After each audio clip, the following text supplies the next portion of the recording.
السلام عليكم ورحمة الله وبركاته حبايب قلبي، طبعا وحشتوني.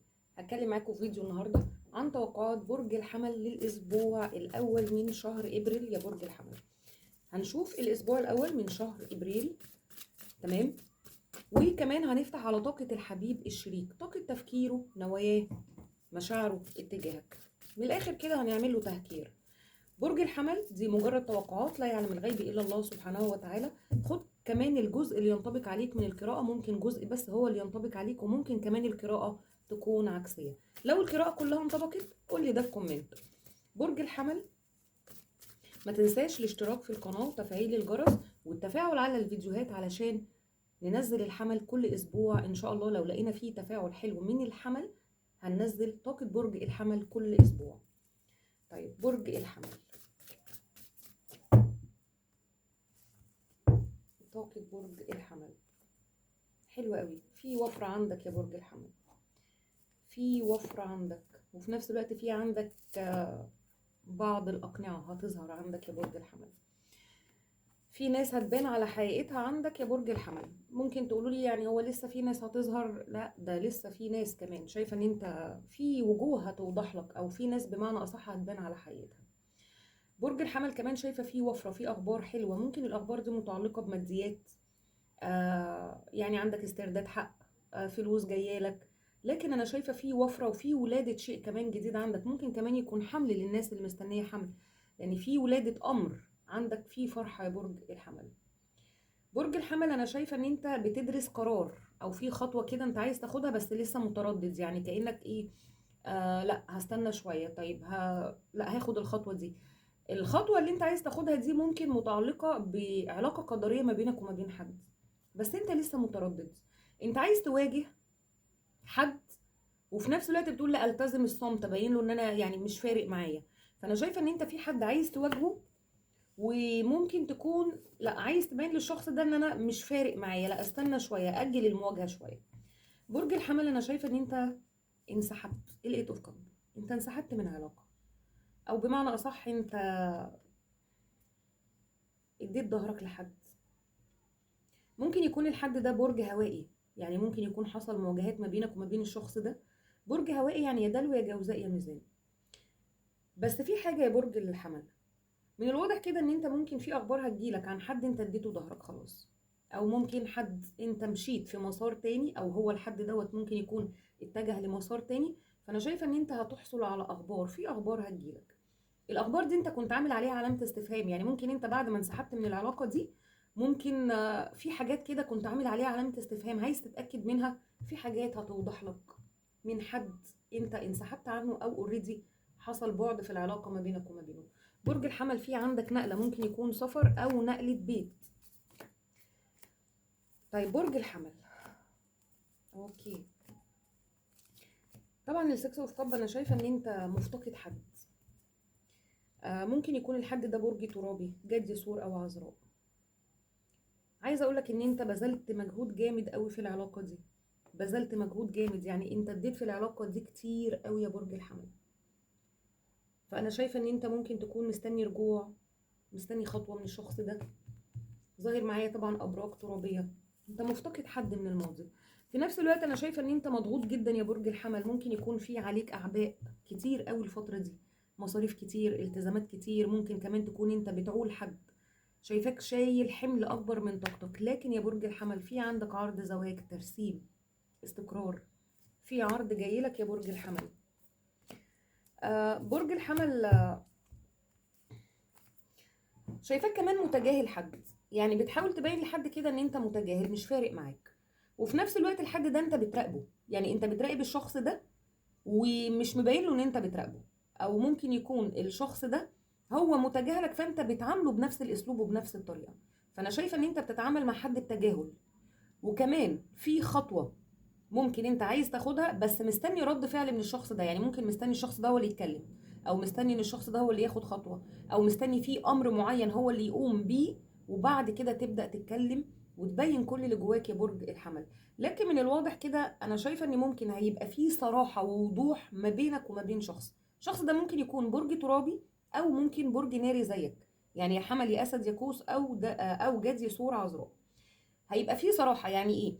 يعني بمعنى اصح كده شايفه ان في توضيح للعلاقه، في توضيح للعلاقه، يعني انت هتوضح نواياك وهو كمان هيوضح نواياه. طيب برج الحمل الناري، ايه علاقتك بالجدي يا برج الحمل؟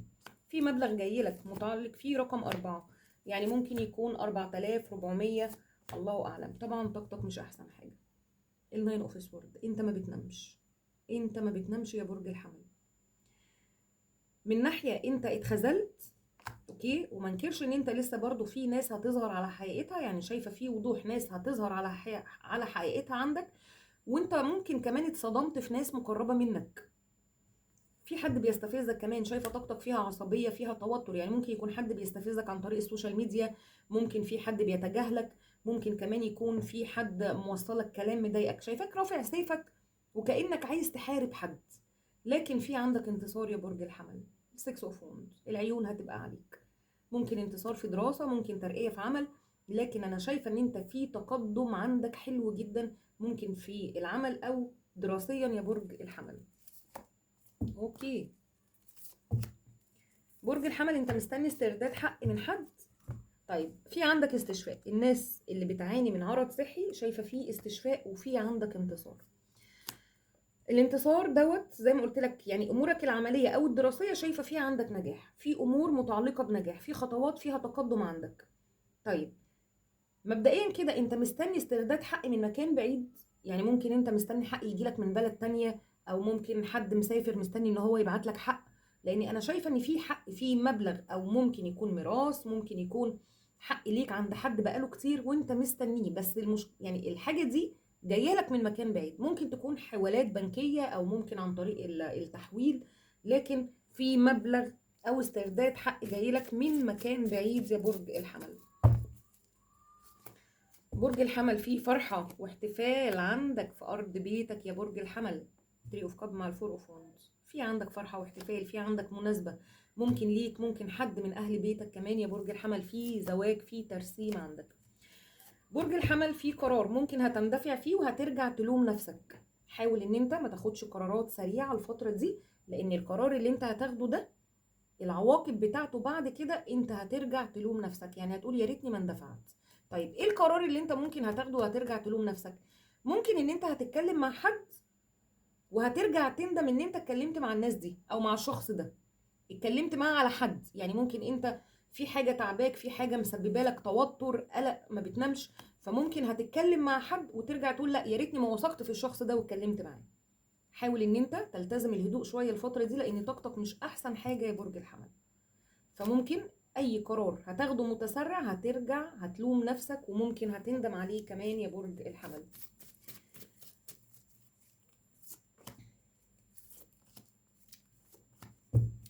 طيب برج الحمل طبعا الفايف اوف كب، في عندك طاقة ندم، طاقة ندم، انت ندمان، آه ندمان على حد ممكن انت اديته بسخاء، او علاقة انت اديت فيها جامد قوي وللأسف انت اتخذلت.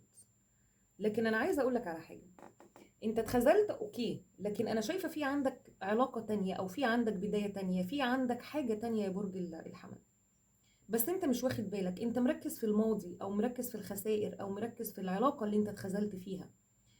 طاقتك كلها انا شايفة ان انت بتبص على الخذلان او بتبص على الخسائر بس يا برج الحمل. لكن انا عايزة اقول لك في عندك عرض زواج، في عندك يعني ممكن كمان البعض يكون بدأ علاقة جديدة، بس ممكن العلاقة الجديدة دي انت تعبان فيها علشان انت ممكن مش شايف كل اللي انت عايز تشوفه، انت باصص لجنب واحد، الجنب اللي انت شايفه ده ان انا ممكن هتخذل، ان انا برضو هندم، ان انا برضو العلاقة دي في الاخر هطلع منها مش هطلع منها بحاجة. فانا شايفة ان انت دايما ممكن تكون بتتوقع الأسوأ. برج الحمل من الواضح كده انا شايفة ان انت مستني اتصال، مستني مسج. اوكي، التو اوف كاب، في طاقة تخاطر ما بينك وما بين حد. الجوزاء، في طاقة تخاطر ما بينك وما بين الجوزاء، انت لسه متعلق بالجوزاء يا برج الحمل. على فكرة أنا شايفة في طاقة تخاطر، يعني في طاقة تفكير مشتركة ما بينك وما بين الجوزاء، في طاقة تعلق، يعني في طاقة تعلق. برج الحمل في اتصال، في مسج، أو ممكن يكون في أخبار، في كلام ما بينك وما بين يا الأسد أو ممكن الجدي أو الجوزاء، الله أعلم. تمام، وممكن كمان الحوت، يعني ممكن يكون في اخبار او في تواصل في كلام. ممكن الكلام دوت هتحس ان انت بعديه هتبقى في طاقة حيرة شوية، بس هتحس ان انت ارتحت. يعني هيبقى في كلام هتحط نقط على الحروف، بمعنى اصح ممكن هتحس ان انت برضو ما وصلتش لمصير العلاقة او ان انت هتوصل لايه بالظبط، لكن هتحس ان انت ارتحت يا برج الحمل. طبعا ظاهر معايا الجدي وظاهر معايا الحوت والجوزاء والاسد. طيب برج الحمل طبعا الحوت ظاهر معايا، اوكي، الجدي، الجوزاء زي ما قلنا، والاسد الدلو،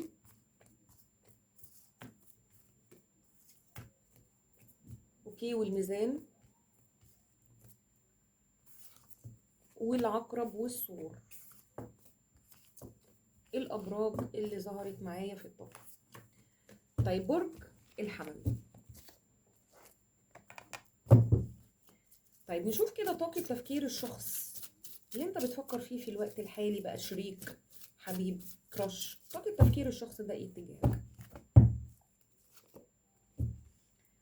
الشخص ده ممكن يكون مستني منك رد فعل يا برج الحمل، او مستني فيه حاجه. الشخص ده مفتقدك، مشتاق لك، بس ممكن يكون الشخص ده مستني منك رد معين او مستني منك خطوة معينة. الشخص ده قام بحاجة ومستني منك رد فعل.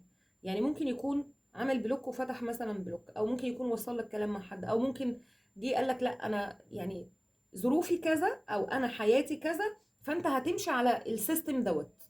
فهو مستني منك رد. فانا شايفة ان الشخص ده مستني منك انت اللي تاخد خطوة في امر معين. ناين اوف سورد، عايزه اقول لك ان هو كمان طاقته وحشه جدا. الشخص دوت برده ما بينامش، بيتألم. ممكن يكون كمان ساعات بيندفع بالكلام، او ممكن يكون الشخص دوت يعني صليط اللسان. ممكن يكون كان بيقول لك كلام بيجرحك بيضايقك، او ساعات بتحس كده ان هو بيندفع بالكلام. تمام، لكن دلوقتي انا شايفه ان الشخص ده في عداله هتحصل ما بينك وما بينه يا برج الحمل. ليه؟ لان طالع لي الفايف اوف كاب عنده، هو كمان في عنده طاقه خذلان وندم. يعني الشخص ده في الوقت الحالي الناين اوف سورد والفايف اوف كاب، هو ليه بقى محتار ناحيتك؟ يعني انا شايفه ان الشخص ده عايز ياخد قرار اتجاهك وبقى محتار. ممكن يكون انت اللي يعني حطيته في طاقه الحيره دي. شايفه في عداله، في حق. يعني الشخص دوت ممكن يكون عايز يوضح حل للعلاقه ما بينك وما بينه، ان الامور يبقى فيها استقرار، الامور يعني خلاص يبقى في مرحله جديده، في صفحه جديده ما بينك وما بينه، او بدايه جديده ما بينك وما بينه. فهو عايز توازن في العلاقه وعايز عداله، ان هو يديك حقك او انت تديله حقه. لكن يا برج الحمل هو شايف ان انت بدأت تسيطر على مشاعرك. يعني ايه؟ يعني هو بيقول لنفسه ان لا، الحمل بقى قوي دلوقتي. انا شايف ان الحمل بقى متوازن، ما بقاش بيعمل زي الاول، ما بقاش بيراقب، ما بقاش بينزل ستوريهات، ما بقاش يعني الاول كنت بشوفه على طول، دلوقتي لا. هو حاسس ان انت بقيت متمكن من نفسك. عايزه اقول لك كمان ان الشخص ده فيه طاقه شك، يعني ممكن يكون بيشك ان انت عندك علاقه جديده يا برج الحمل. ليه بقى؟ من الواضح كده طبعا انا شايفه ان هو بيراقبك، فهو شايف طبعا ان انت مهتم بنفسك، او ممكن يكون انت بتطور من نفسك عمليا. كمان ممكن في لوك جديد انت عامله، فهو يعني شايف ان انت بقى فتحت دايره علاقاتك. يعني هو شايف ان انت بقى عندك علاقات كتير. وكمان انا عايزه اقول لك على حاجه، الشخص ده ممكن يكون شاكك كمان ان انت في عندك بدايه جديده او علاقه جديده، علشان كده هو مضغوط. علشان كده هو مضغوط، وفي الناين اوف سورد هو تعبان. طيب مشاعر الشخص ده اتجاهك، هو ليه شاكك فيك يا برج الحمل؟ شايفه في مبادره من الشخص ده. الشخص ده ممكن يكون بيراقبك، وممكن يكون بينزلك حاجات على السوشيال ميديا علشان يستنتج منك رد فعل. يعني بيعمل حاجات تصرفات علشان مستني منك رد فعل، او بيبقى مستني دايما يشوف رد فعلك ايه. الشخص ده ممكن يكون انسحب من العلاقه، او ممكن يكون انتوا كنتوا في العلاقه مع بعض وفجاه حسيت ان هو بيبعد، او حسيت ان هو بينسحب. ممكن كمان تكون العلاقه دي ثلاثيه يا برج الحمل. في اطراف داخله في العلاقه دي، يعني ممكن يكون في ناس تانية مشتركه داخله في العلاقه ما بينك وما بين الشخص ده. بس انا عايزه اقولك على حاجه، الشخص ده في عنده مشاكل في حياته. ممكن يكون علشان كده هو حب ان هو يعرفك ظروفه او اموره او حياته، وبعد كده مستني منك رد فعل؟ يعني هتمشي معايا على السيستم دوت، انا حياتي كذا، هتقدر تتحمل؟ وفي نفس الوقت برضو الشخص ده ممكن يكون فيه طرف ثالث، ممكن يكون كمان الطرف الثالث ده الاهل عنده. لكن انا شايفه ان هو بيحاول يسيطر على مشاعره، بيعمل زيك يا برج الحمل، وفي نفس الوقت بيراقب. لكن الشخص ده في حاجه انت هتقوم بيها هتخلي فيه منه رد فعل ومبادره. يعني بمعنى اصح هيعترف لك بشيء. ممكن يكون انت في حاجه هتقوم بيها، او في ممكن حاجه هتعملها على السوشيال ميديا، ففي رد فعل منه سريع. طيب ممكن تقولوا لي في عرض، الشخص ده هيقدم لك عرض. اوكي، هو بيتعامل دلوقتي بثقة بالنفس. يعني ممكن الشخص ده في الوقت الحالي عايز يبين لك ان هو واثق من نفسه، وان هو شخص قوي، وان هو مش مهزوز، وان هو عارف ازاي بياخد قراراته. لكن ممكن الشخص ده علشان يستفزك او يطلعك من صمتك، ممكن هيبين لك ان هو انسحب من العلاقة. يعني ممكن يختفي، وممكن ينزل حاجات ان هو صفحة واتقفلت، او ان هو خلاص مش عايز العلاقة دي. لكن هو بيعمل كده علشان عايز يشوف اي رد فعل منك يا برج الحمل. طيب ممكن تقولوا لي طيب ما احنا خدنا خطوة واتكلمنا وعملنا والكلام ده كله. الشخص دوت ممكن يكون ما كانش فيه رد فعل منه بسبب ان هو في عنده انسحاب من امر، وفي عنده مشاكل في حياته. اوكي، وممكن كمان زي ما قلت لك الطرف الثالث هو بيعمل استشفاء كمان من حاجة. الشخص ده بيعمل استشفاء من حاجة. يعني ممكن يكون في عنده عرض صحي، او ممكن يكون في عنده عادة سلبية، او ممكن يكون هو عايز ينعزل يقفل على نفسه علشان يعمل استشفاء من امر، وفي نفس الوقت يتخلص من ده، من التوتر، من المشاكل مع الاطراف الخارجية ديت. يعني عايز يحل بعض الامور. فلما حس ان هو خلاص هيقف على ارض صلبة، لقاك انت بقيت متمكن من نفسك، وانت قوي بتتجاهله ومتوازن. لا، هو مش عايز كده طبعا. فشايفه ان ممكن الشخص ده هيبدأ يستفزك، او ممكن يعمل حاجات علشان يستنتج رد فعل منك. هو عايز اي رد فعل منك يا برج الحمل في الوقت الحالي. هو عايز مرحلة جديدة. وممكن كمان يكون في حاجة من الشخص ده هو هيقوم بيها علشان يشوف ردك انت ايه. زي ما قلت لك في طاقة شك. الشخص ده شاكك ان انت في عندك ممكن حد في حياتك، او ان انت مشغول بحد، او في شيء شغلك بمعنى اصح عنه، لان هو شايف ان انت متغير، او شايف فيه طاقة تغيير. الشخص ده كمان عايز استقرار. ممكن يكون متمسك بالعادات والتقاليد والاصول. ممكن كمان يكون شخص غيور، عصبي، يعني كل حاجة تحس ان هو تصرفاته زي زمان. يعني ما بي يعني مش شخص ممكن اللي هو بيفوت الغلط، او ان هو آه بيتغاضى ممكن على اي حاجة خلاص يعدي والكلام ده. لا، انا شايفه ان الشخص ده يعني من النوع اللي هو يعني الغلطة عنده لا لازم فيها تفسير وفيها حساب، وان هو يحاسب وان هو يعاقب والكلام ده كله. الشخص ده نوايا استقرار معاك يا برج الحمل. تنقل بنتك، الشخص ده عايز استقرار، عايز يقرب منك اكتر. لما بيتعامل معاك بقوة، لما بيحس ان انت مش فارق معاك. طيب ممكن تقولوا لي ازاي يعني هو اللي بيتعامل بقوة بنرجسية؟ يعني انا شايفة كمان ان هو ساعات بيفرض سيطرته. يعني ممكن يكون الشخص ده بيفرض عليك حاجات انت مش قادر تقوم بيها، فبيفرض سيطرته. فلما بيحس ان انت مش هتعمل اللي هو عايزه، او ان انت مش هتبقى على السيستم اللي هو عايزه، ساعات بيقولك لا ننهي العلاقة. يعني اقرب حاجة ليه، او ممكن اسهل حاجة ليه ان هو ينهي، او ان هو يمشي، او ان هو يختفي. فانا شايفة ان هو شخص بيتعامل يعني اللي هو بيبين لك ان هو مش فارق معاه. لكن انا عايزة اقول لك الهانجد مان هو متعلق بيك جدا. طيب مشاعره ايه؟ بحس كده من الشخص ده ان هو مش عايز يبين مشاعره يا برج الحمل. يعني الشخص ده ممكن يكون بيحس ان هو لما يبين مشاعره وحبه تجاهك بيبقى ضعف. هو عايز دايما يبان في قوة الثقة بالنفس او القوة. هو كمان دلوقتي ممكن الشخص ده زعلان منك في امر، او ممكن يكون واخد على خاطره بسبب حاجة ممكن تكون انت عملت له بلوك، او ممكن يكون الشخص ده زعلان ان هو عمل لك بلوك، وبيفكر ازاي ان هو يبدأ يفتح البلوك في الوقت الحالي. طيب خطواته ايه؟ الشخص ده هياخد قرار اتجاهك في خطوة منه. زي ما قلت لك الخطوة دي الشخص ده هيقوم بفعل شيء وهيبقى مستني منك رد فعل. طيب ايه هو الحاجة اللي هيقوم بيها؟ هل هيتواصل معاك؟ اوه، هيلفت انتباهك فعلا. الشخص ده في حاجات هيقوم بيها. مبدئيا كده هو هيبدأ يلفت انتباهك يا برج الحمل. هو عايز يرجعك ليه، او عايز ان انت خلاص تمشي زي ما هو عايز، او بمعنى اصح ان هو يعرف ازاي يسيطر عليك. وهيبدأ يلفت انتباهك، يعني ممكن هتلاقيه بينزل ستوريهات، ممكن هتلاقيه بيوصل لك كلام مع حد، او ممكن هتحس كده ان هو بيعمل حاجات غريبة الفترة دي، لان طالع لي بطاقة الماجينيشن. يعني هيجذبك ليه، هيلفت انتباهك.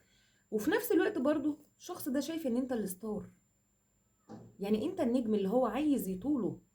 بس الشخص ده عنيد جدا جدا جدا جدا يا برج الحمل. يعني ما بيحبش حد اللي هو ما يسمعش كلامه، او ما يعني ياخد قرارات من غير، يعني ممكن انت تاخد قرار يرجع يقولك انت خدت القرار ده من دماغك، انت عملت اتصرفت كذا من دماغك. لا، هو عايز يبقى هو المسيطر في العلاقة، هو المسيطر في العلاقة.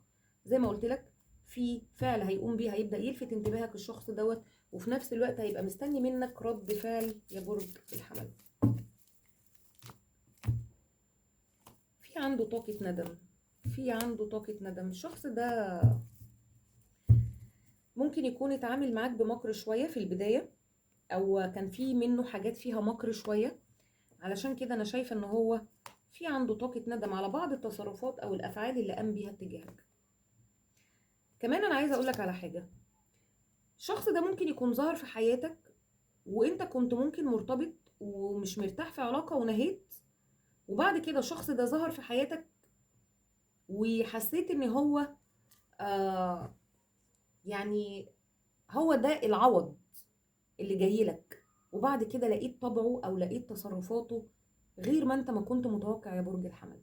لاني انا شايفه ان الشخص ده في الاول كان بيتعامل بمكر، بس لما بدأ يتقرب من الحمل او بدأ يعرف الحمل، بدأ يحس ان هو عايز يملكك.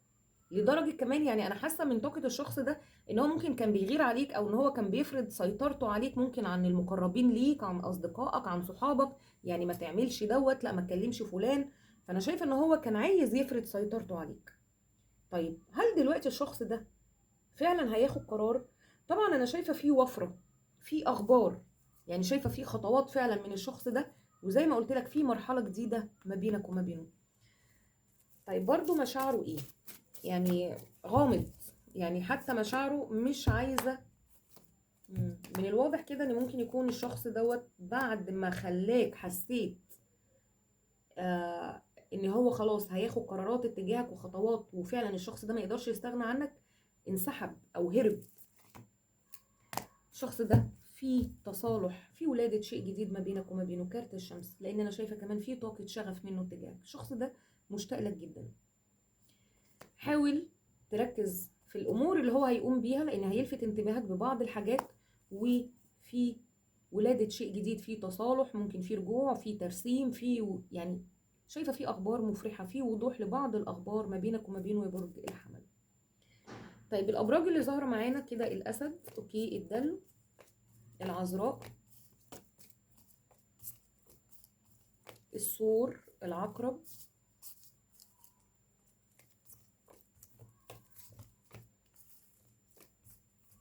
والجدي، الحوت، الميزان،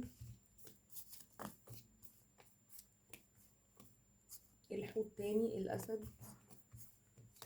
طيب ايه الابراج اللي ظهرت معانا في الطاقه؟ الشخص ده مفتقدك بس معاند، معاند جدا يا برج الحمل. يعني كانه عايز انت دايما اللي تقوم بخطوه، دايما انت اللي تعترف بحب ومشاعر، دايما انت اللي تقدم تضحيات وتنازلات. لكن زي ما قلت لك انتظر، في فعل هيقوم بيه علشان يطلعك من صمتك، علشان انت ترد وتتكلم معاه. طيب برج الحمل طاقتك اتجاه كل برج. طيب الحمل مع الحمل، ممكن يكون الحمل مع الحمل فيه نرجسية شوية، او في طرف فيكم هيتعامل بأنانية شوية. طيب الثور، شايفة الثور عايز يوصل لتحقيق اهداف. في نفس الوقت الثور عايز يبين لك ان هو شخص مسؤول، شخص قوي، شخص يعتمد عليه. طيب الجوزاء، لافرز، في يعني انا شايفة في حب ومشاعر ما بينك وما بين الجوزاء. الجوزاء بيحبك جدا كمان. طيب السرطان، في عدالة هتحصل ما بينك وما بين السرطان. ممكن كمان استرداد حقوق، او ممكن هيبقى في توازن واعتدال في العلاقة ما بينك وما بين السرطان. طيب في عرض كمان جايلك من الاسد، ممكن يكون اعتراف بحب او مشاعر، بس عرض حلو. يعني انا شايفه ان هو عرض ممكن انت مستنيه. طيب العذراء، آه، ممكن يكون العذراء عايز ياخد قرار اتجاهك بس مش عارف. ممكن يكون في طرف ثالث مؤثر على العذراء يا برج الحمل. ممكن يكون حد مشوش على طاقة تفكير العذراء، عشان كده ممكن كمان هتحس ان هو مندفع، بيتصرف معاك بتهور شوية، بيدافع عن نفسه طول الوقت، هو مش عايز ان انت تغلطه. فانا شايفة ان العذراء ممكن يكون في عنده تشويش شوية لطاقة تفكيره الفترة دي. طيب الميزان، في قرار سريع جايلك من الميزان. الميزان هياخد قرار سريع اتجاهك. طيب العقرب، العقرب محتار من ناحيتك يا برج الحمل. العقرب في طاقة حيرة، ممكن يكون كمان منتظر منك حاجة وانت اتأخرت عليه في الرد. طيب القوس، شايفة القوس بيستخدم روحانياته قوي الفترة دي، وفي نفس الوقت هو بيسعى لتحقيق هدف او امنية عنده. علشان كده ممكن تحس ان القوس متجاهل، ممكن تحس ان القوس مش زي الاول او متغير في التعامل معاك. طيب ايه الجدي، الجدي شايف ان انت تحقيق هدف او امنية بالنسبة له يا برج الحمل، هو نفسه يطولها، او ممكن يكون نفسه يصلح العلاقة، او ممكن نفسه يرجع لك، لكن الجدي شايفك الستار. طيب ايه الدلو، الدلو ممكن يتعامل بثقة بالنفس شوية معاك الفترة دي، او ممكن هتحس ان الدلو هيكشف لك امور اول مرة انت تعرفها. طيب الحوت، في عرض جاي لك من الحوت، وممكن كمان يكون عرض مادي. يعني ممكن الحوت لو انت ليك حق عند الحوت ممكن يرجعه لك. ممكن كمان يكون عرض لقاء، ممكن كمان يكون عرض منه ان يعترف بحب او مشاعر اتجاهك، لكن في عرض كويس جدا جاي لك من الحوت. طيب برج الحمل، ناخد لك رسالة للأسبوع الأول من شهر إبريل. قوة الإله، برج الحمل الرسالة بتقولك اسمح لقوة الإله التي بداخلك أن تتألق، لديك القدرة على تغيير الوضع، احتضن قوتك ليشع نورك. يعني أنت شخص قوي من الداخل، ما تيأس، بمعنى أصح إن القوة اللي جواك ممكن تغير أي وضع عندك يا برج الحمل. طيب نصيحة الملايكة ليك إيه يا برج الحمل للأسبوع الأول؟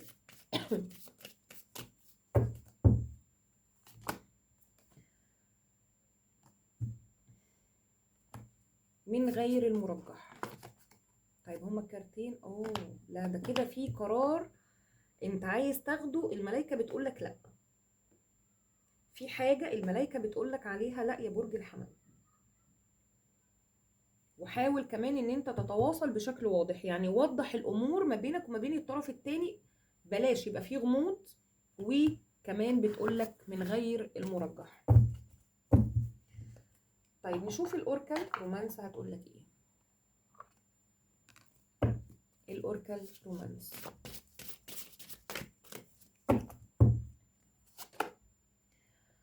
برج الحمل الاوركل بتقولك في ظهور شخص انت تعرفه او انتوا اتعرفتوا على بعض قبل كده، الشخص ده هيحاول ان هو يرجع لك تاني.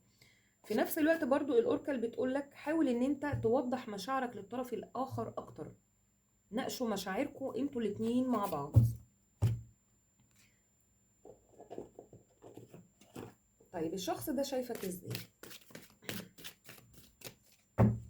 الشخص ده شايفك ازاي؟ ممكن العلاقة دي كانت صداقة في الاول يا برج الحمل، يعني ممكن دي كانت علاقة صداقة، الشخص ده كان شايف ان العلاقة ما بينك وما بينه صداقة، وشايف ان انت شخص سريع الحكم، يعني ممكن تكون انت بتحكم عليه بسرعة. طيب ناخد رسالة من عقله الباطن. يا ترى عايز يقولك ايه في الوقت الحالي؟ هو عايز يقولك اشعر بالوحدة الشديدة عندما تكون بعيد عني. الشخص ده بيحس ان هو لوحده لما انت بتكون بعيد عنه يا برج الحمل. هو بيقولك انا احافظ على المسافة.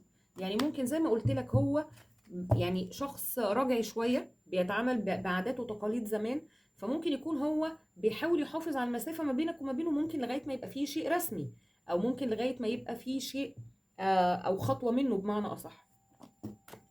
الشخص ده كمان ممكن يكون بيخاف على صورته او شكله قدام الناس. طيب آخر رسالة ليك معانا يا برج الحمل للأسبوع الأول من شهر إبريل. برج الحمل الرسالة بتقولك في تحذير من خطر أو حوادث أو قرارات متسرعة. حاول إن أنت تحذر لو أنت بتسوق، ما تسوقش بسرعة. حذر كمان من القرارات المتسرعة ليك، علشان ممكن رد الفعل ما يكونش لصالحك يا برج الحمل. برج الحمل دي كانت قراءتك للأسبوع الأول من شهر إبريل. بتمنى لك طبعا السعادة والتوفيق يا رب من كل قلبي. ما تنساش الاشتراك في القناة وتفعيل الجرس، والسلام عليكم ورحمة الله وبركاته.